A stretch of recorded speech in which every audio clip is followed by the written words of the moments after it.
Taylor Lewan here on the Rich Eisen Show. There's a pretty big next week and a half potentially for the future of your team staying as the intact, if you will. When was the last time you spoke to Ryan Tannehill, sir?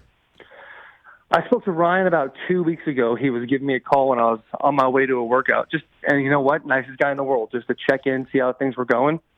But when it comes to that kind of stuff, I don't ask them questions, right? Because it's a tough situation to be in. And this is a good situation, good problem for John to have as a GM.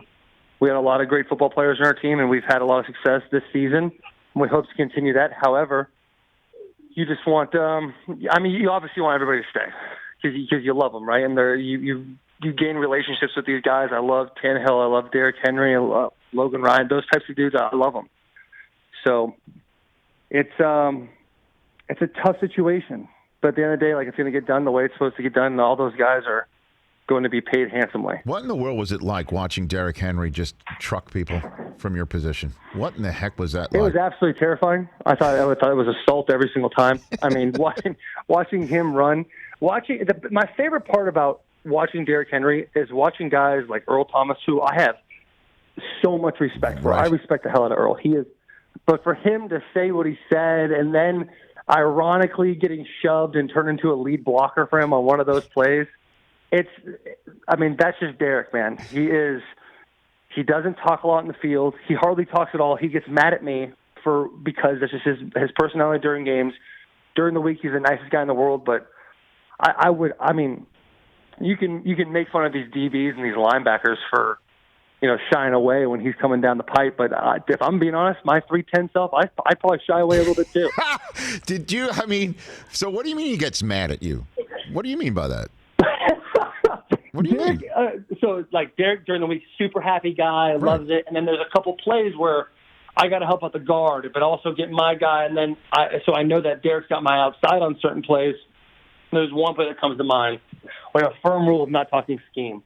But I always, if we're trying to take a timeout, I'll be like, Derrick, you know you got my outside, and he'll stop me before I can even finish a sentence, and he's like, just starts yelling, I got you. All right, calm down, Taylor, just calm down. And then I get insulted because don't tell me to calm down. And then there's we're having a whispering match like the other guys. We're whispering in the huddle at each other. No, you calm down. And then Ben Jones has got to get in the middle.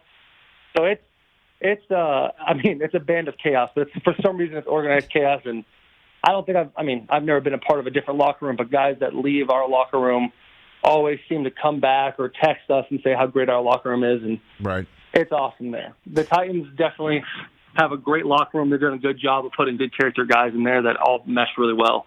Well, the coach helps too. I had him on. We at NFL Network had him on at the Combine. It was great having Vrabel on. And in terms of the Super Bowl, we had Derrick Henry on the show.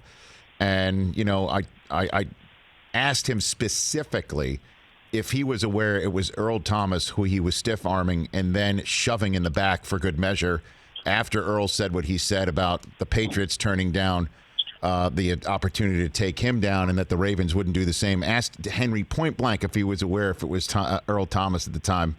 And he said yes. Yeah, what did he say? He said he absolutely knew that it was Earl Thomas. Oh, good. I was going to call the biggest lie on him if you would have said he didn't know. Because there's no way you don't know. Especially watch the end of the play. Watch Derrick stare and take that man's soul. It was demonic. I know. It was terrifying. I needed an old priest and a young priest just to make sure everybody was safe after that play. Earl's going in the Hall of Fame, and I have nothing but the highest respect for him. But that's part of the reason why what Henry does is so remarkable.